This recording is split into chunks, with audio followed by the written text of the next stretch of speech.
right, the Dan and McGrath late night hour at 12:42 a.m. This will be November 2nd. This is a cool one, even though I'm hammered. It's going to be my two favorite bands of all time: McGrath Generator versus King Crimson. Albums of the 70s, totally different albums, but it's going to be good. So we're going to start off with McGrath Generator. The least we could do is wave to each other. Pretty good.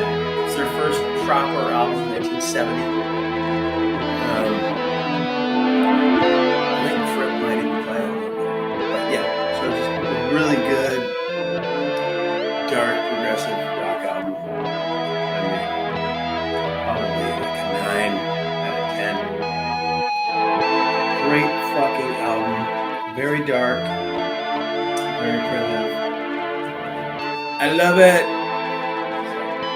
And that is versus the second King Crimson album, which is usually considered like a twin to In the Court of the Crimson King, but it's called In the Wake of Poseidon, 1970. Love it. It's better than In the Court, even though it's a clone. The production is amazing. Pictures of the city, Fred, boom, boom, boom, the guitar, amazing. Plus you have Peter Giles on bass. Incredible bass player. In the Wake of Poseidon, the theme, I mean the actual song, the title track. Whew. It's kind of like Epitaph, but it's better. It's one of the greatest produced songs, one of the best produced songs in the history of mankind. Listen to that motherfucker on surround sound. Fuck, it's perfect. These boys, 1970 is the best sounding song I've heard in my entire life. Cat Food. I'm not a big fan of Cadence Cascade. And then the Devil's Triangle, which is just a rip off of Mars, which they should have given credit to. But I mean, great album. Great album. What I'm going to go, which one's better? McGrath versus King Crimson. I'm going to go, I guess we're going just 1 to 5 stars. I'm going McGrath. That's a solid 3.5. I'm going King Crimson 4. So King Crimson beats them out with a 55-45 percentage. So King Crimson's up 1-0. Yeah. All right, second album from King Crimson in 1970 is Lizard, a complete outlier. Totally different. The production to me is just terrible. I mean, a couple of the Happy Family and the other one with their same guitar motifs or same guitar. I think it's kind of silly, kind of crude. And the production's terrible. The Lizard Suite thing is great. Love it. And Circus is one of the greatest songs I ever did. But live, it's so amazing. It's like one of the greatest live songs of all time, Circus. But on the album, it's just production just sucks. I mean, live, these songs are dead. They've redone them in the last 10 years and they realize how powerful they are. But the production suffers. So, and then we have McGrath, 1971. I think H-E, that whole fucking thing. I don't know how to pronounce the whole fucking album. Some kind of a chemical reaction to life or whatever. Terrible album cover, terrible title, but an amazing album. H2HE.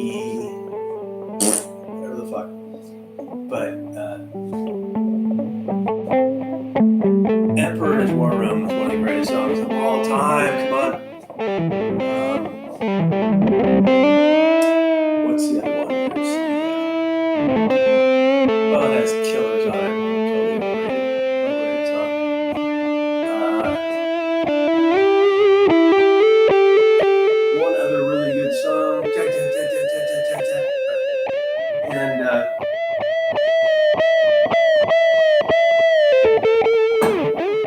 House with No Door, I think, is on there. Some Pioneers Over Sea, I think it was something like that. What an incredible progressive rock album. 71. So that versus Lizard. I mean, if I was going live, I'd go Lizard 70-30. But as a studio album, I'm going Pioneers Over Sea versus Lizard 60-40. McGrath. So it's a 1-1 tie. 1-1 here's typical like a soccer match. It's funny, like in the United States. You know, it's funny, we always talk about soccer matches. Every game ends like 2-1. That's because each goal is like 1 point, right? But in football, it's like, oh, it's 28-21. What a game! But it's actually 4-3. So they just have more value to it. It's just no difference. Soccer's one of the worst games of all time. Better than hockey. Better than volleyball. I would say one. If you had to say the greatest sports, I would say it's a game. Baseball is probably a 10. Football is probably an 8. Basketball is. I've always loved basketball, and I've been a huge Golden State Warriors fan since the day since I started listening to the games. Because back in the 70s, you only have a few games a year. We didn't have every game on. Remember, like in the late 80s, they started televising every game, and you had to pay for it. So I just listened to them through the squiggly lines, just like I listened to Playboy Channel through the squiggly lines. Hello! And that's the life of an American in 13 to about 17. There you go. Way better than Pornhub. You had to use your imagination. You had to see a couple nipples through the lines. There's lines there. So anyway, here we go. We're going the third album. So it's 1-1 right now. Graaf Generator versus King Crimson, the two greatest progressive rock bands, bar none, of all time. I guess there's a couple coming close, but not quite close. No pun intended. So we have the third album of the 70s. Graaf Generator is Pawn Hearts. I believe that's Man Erg, Lemmings, and Plague of the Lighthouse Keepers. I mean, this is just flawless. It's perfection. Everything about it easily has to be considered top 10 ever for a progressive rock album. Maybe the darkest, most gothic, I guess, progressive rock album of all time. I give it a 5 stars, right? And then we have going against Islands, to me the most underrated King Crimson album ever, maybe my favorite. Formentera Lady, Islands, the title track, Ladies of the Road, maybe the greatest blues song in the history of mankind. Oh my God. Sailor's Tale. Oh, how amazing. This is amazing stuff right here, right? And what else is on there? Oh, The Letter. Oh my God, The Letter's amazing. I think there's one last, there's like this one. So The Letter, Islands is na na na na na na na na na na. And there's one other lengthy classical piece. Is it like the Seagulls or something like that? I don't know. Anyway, Two of my favorite albums of all time. Both are in my top 10 ever. What would I prefer? It's so tight. It's a tie. I'm sorry. I have to give it a tie. They're both 5 stars. Two of the greatest albums ever recorded. Two of the greatest produced albums of all time. All right. So then the problem here is that Van Graaf Generator took a 2-year break. So their next 3 albums are going to be 74, I think 75, 76, right? Somewhere in there. Or maybe 74, 76, 76, whatever. It's like 74, 75, 76. King Crimson's next 3 great albums are going to be 73, 74, 75. So it's kind of the same thing. And then we'll give a wild card for a live album because Van der Graaf's live album from 78 is one of the greatest live albums of all time. And then Van der Graaf's, their last album under the Van der Graaf moniker in 77, 78. Glitter Dome, whatever the fuck is, one of the worst albums of all time. Okay. So we're going to go to the next. From 74, we have God Bluff from Van der Graaf Generator. Amazing. A new chapter in Van der Graaf. Way more of a heavy, progressive rock sound. It's incredible. Great, great, great stuff. I love it. I love Scorched Earth. I don't know if Arrow is on that. Undercover Man. The Sleepwalkers. That's probably the big one. The only thing about Sleepwalkers is that I hear this now later on in life. I hear that this little dun dun dun dun dun dun dun dun kind of sounds like they lifted that from Thick as a Brick or Passion Play a little bit, so that drags it down a little bit. But I'd give the album, on the whole, I'd give it a 4. 4 stars out of 5. But then you have King Crimson, Lark's Tongues and Aspic. Maybe my favorite album of all time, right? Lark's Tongues and Aspic, Part 1. Woo, that is the shit. The only thing is I learned later on, like 20 years after hearing this. I first heard that in like 1990, I think 98, I discovered King Crimson.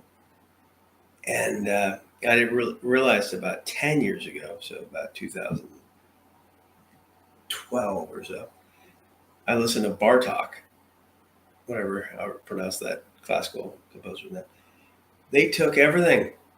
They stole everything for Lark's Tongues and Fracture and everything. So it just totally took my entire heart out of my body to realize that Fripp wasn't as innovative or creative as he was. He was just another copier like everyone else in the world. But anyway, love that song. Book of Saturday is amazing. Not a huge fan. I mean, I was in the day of, it's not Refugees, what it's called.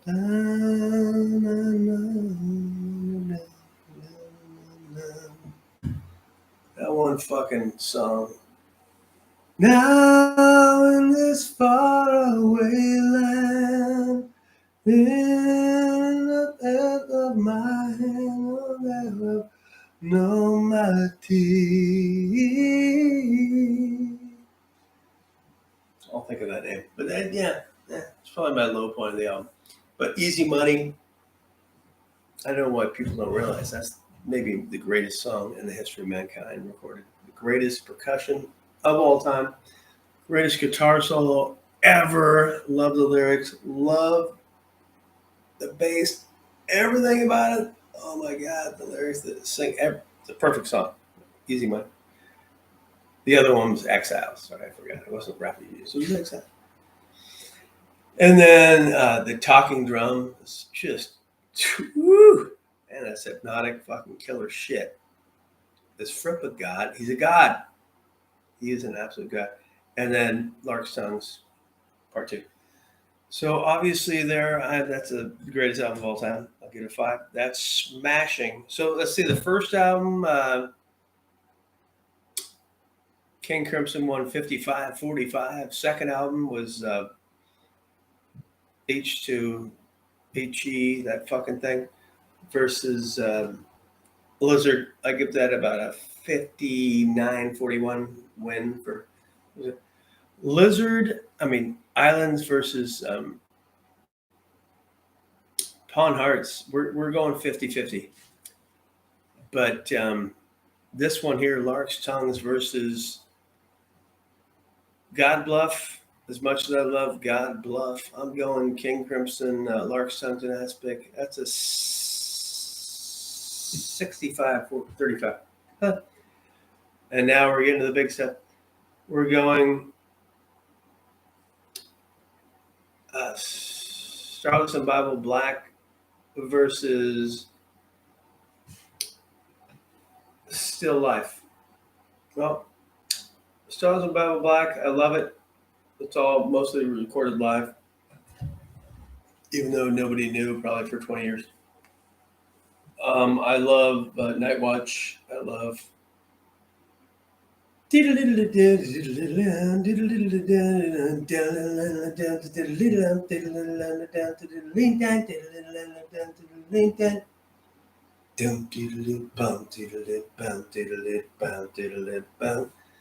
Love it. And then Fracture is one of the greatest instrumentals in the history of mankind. But McGrath Generator has the Still Life album with, I think, it's called Pilgrims, Childlike Faith in Man, whatever that fucking was. Two of the greatest songs of all time. And some others that I can't think of right now, but I'm going Still Life over Starless and Bible Black, 59-41. Again, we did 59-41. Maybe we should go 60-40. 60-40. All right, so we're getting to the last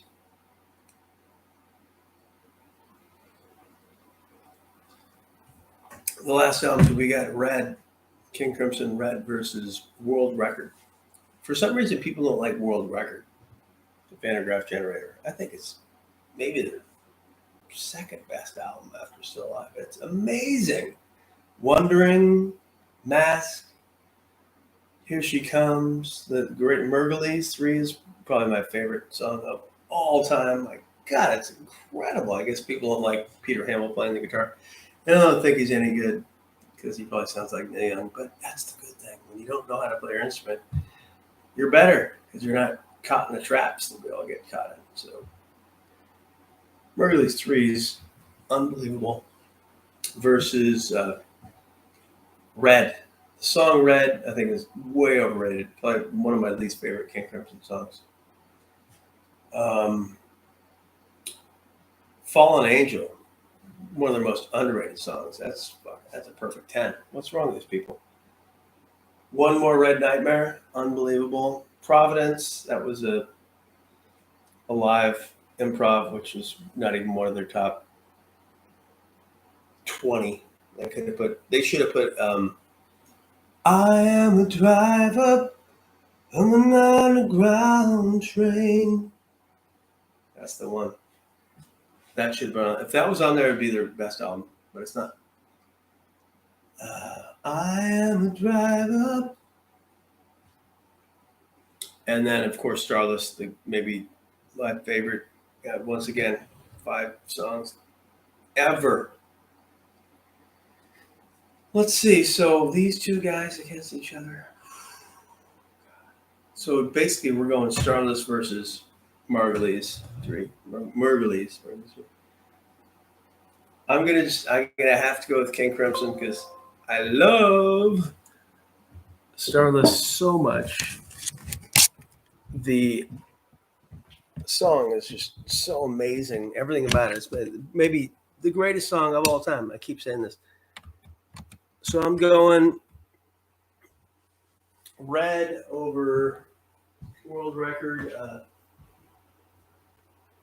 62:38.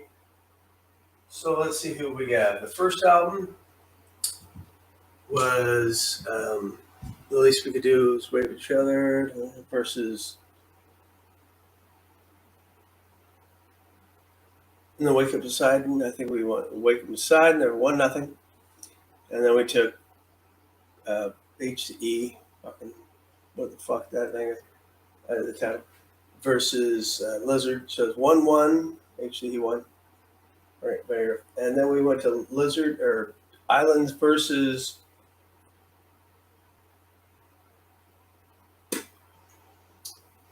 we had a tie. Islands versus Pawn Hearts. So it's 1-1. And then we had God Bluff versus Lark's Tongues. Lark's Tongues 2-1. And then we had 2-2. It was Starless versus Still Life.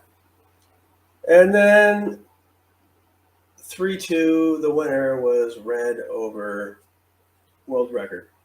So now we go to McGrath. They're called McGrath now. I think it's 70. Is it 78 when they first did that? Vital is 78. One of the great. It's got to be top 10 live albums of all time. It's so awesome. It's so fucking heavy.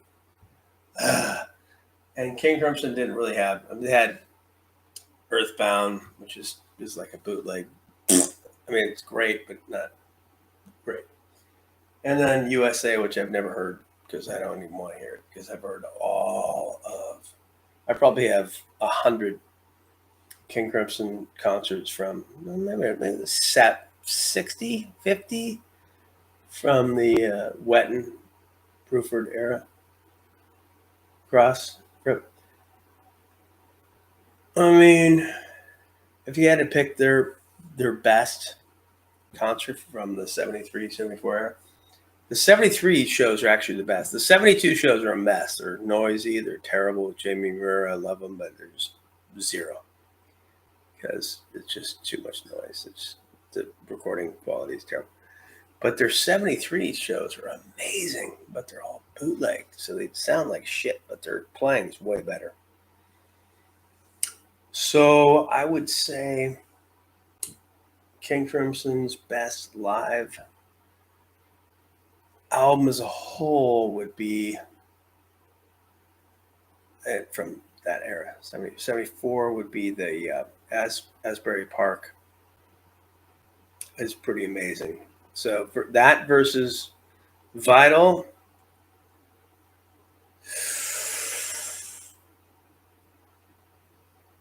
I'll say Asbury Park 53-47. So we've got King Crimson winning the whole thing. Two of my favorite. I wish that if you could think back, a perfect super band instead of John. I love John Wetton, amazing. But what if we had Fripp with Peter Hamill? Hello. Those two guys, my two favorite artists of the 70s. That would have been the greatest band of all time. Come on.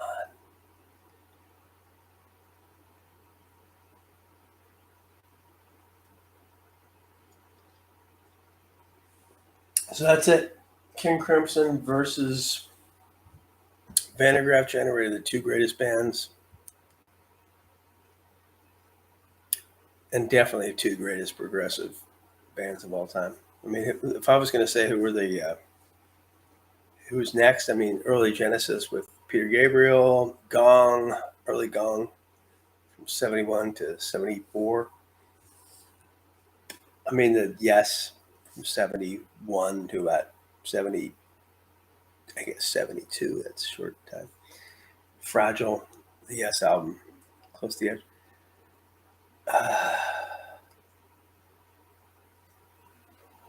Gentle Giant had their moments. And I